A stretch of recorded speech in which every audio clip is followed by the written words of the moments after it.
My name is Rudra Bbarot, and I'm going to be starting this new series of long form videos about how we can understand the concept of God as energy and link it to the astrological insights that I've been sharing on social media so far. To begin with, I would just like to focus on what I just said in the beginning, how God is energy.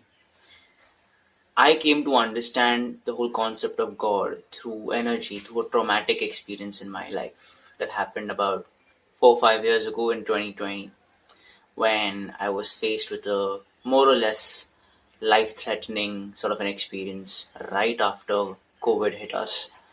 And then I started questioning the nature of reality, my own mortality, and how does life in general function. Slowly and steadily, I came across the occult sciences, firstly, largely on Pinterest through random posts, and I learned about, the tree of life and the Kabbalistic method, the Emerald Tablet, and how there are like secret symbolisms for energy and Kundalini Shakti, etc., etc., and how God is energy, simply. But I questioned everything in the very beginning, and if you are also one of these people who finds it very skeptical to understand what is this concept of God. Now, see, if you are to understand God as energy, then you don't necessarily need to be a believer, an agnostic, or an atheist. It doesn't matter how you believe in the idea of God or how you perceive it. If you understand God as energy, it is relatively easier to come to an understanding for yourself about whether or not you want to engage. So, hear me out. When I say God is energy, I think of it like two magnets that are against each other, right? Now, if the north and the south poles are aligned, they will attract. If the north and the north poles are aligned, they repel, and the south poles are aligned, then they again repel.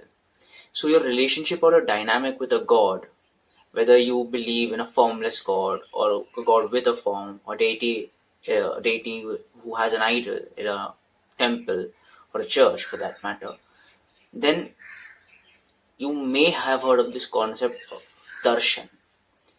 Darshan is the concept. In Hinduism, at least, we call it going out there and, looking the deity in the eye. So the deity can see you exactly for who you are. And the deity is also open to letting you see them for who they really are. And instead of praying or asking God for anything, just let there be a silent energy exchange. I can link this to the process of manifestation as to how people say that assume or, just live the life that you already want your future self to live. Start embodying small, small little habits like the clothes that you wear, the kind of body language that you have. And one day that will turn into a reality. Energy exchange with God takes place more or less in the exact same manner.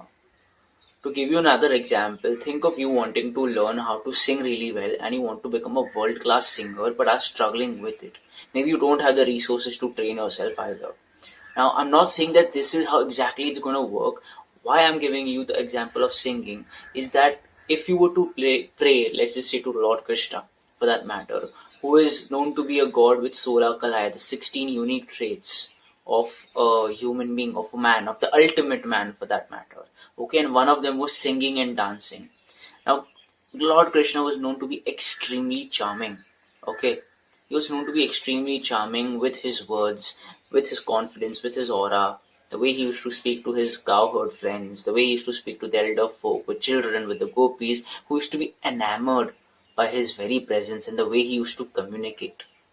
If let's just say you open up a dialogue with Lord Krishna consistently over a period of time, not necessarily through prayer or through chanting for that matter, slowly and steadily, subconsciously, you start getting aligned or attuned with the energy of Lord Krishna.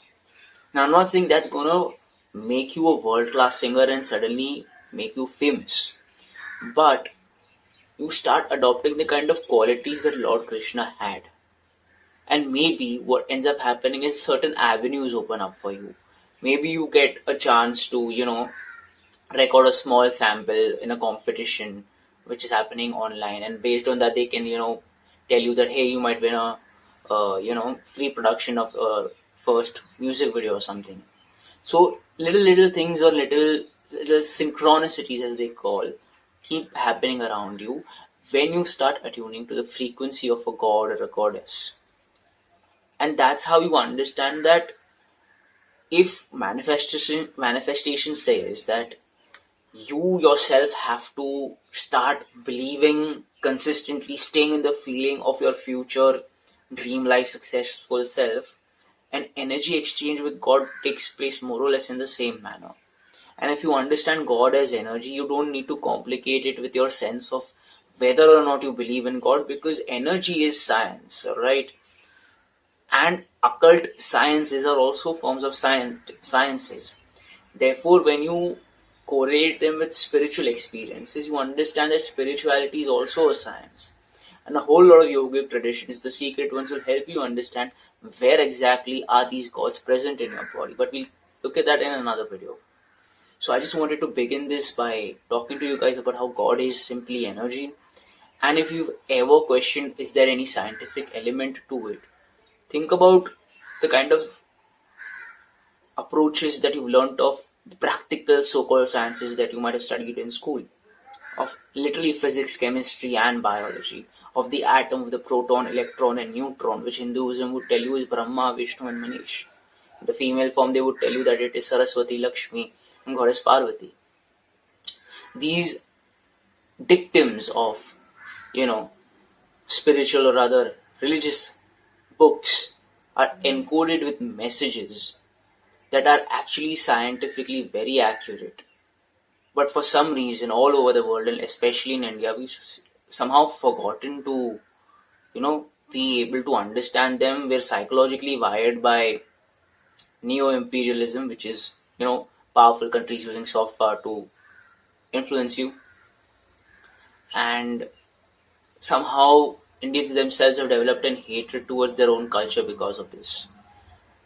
Now, I can't magically make you believe everything that I'm saying, but what I can tell you with conviction is that you're allowed to have doubt, because faith is not blind. Faith is not blind at all.